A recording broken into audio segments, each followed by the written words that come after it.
training. Heroes is the banner that we're just going to come under.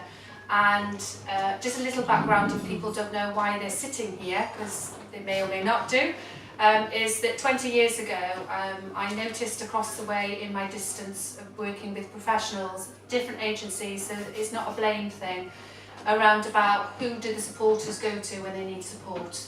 Because quite often time is very short, but also pressures on professionals are more difficult now than they were a long time ago.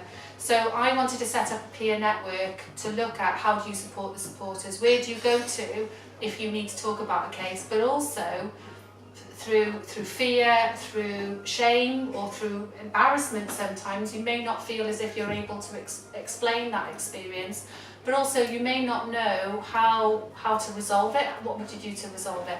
So I set up at the very beginning thinking of, do you know what, I'm going to set up this peer network to support the supporters. And then along the way, the terms of reference kind of changed for the better, because the other way that I was thinking of, and my colleagues were talking about it as well at the same time, is if we're going to look at supporting the supporters, how are you going to do that if things need to change? Ironically, because some changes may need to happen to be able to support supporters better. So what would that look like? So we looked at, okay, how can we make those changes, and how can we be influencers in our own right, in what we can influence with.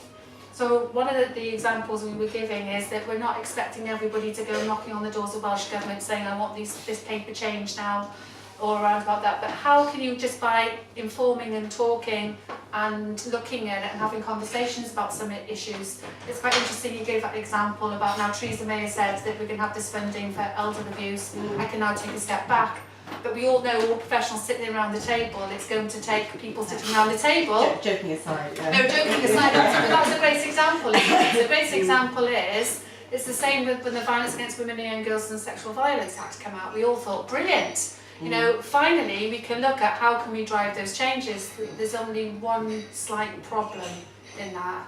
It's violence against women and young girls, and it doesn't look at the whole family. So, and even by people and professionals sometimes think, okay, how can we change that inequality by actually saying we need to address, let's look at the family, the whole. It's about breaking that cycle. So how do we do that? So that's me in a nutshell.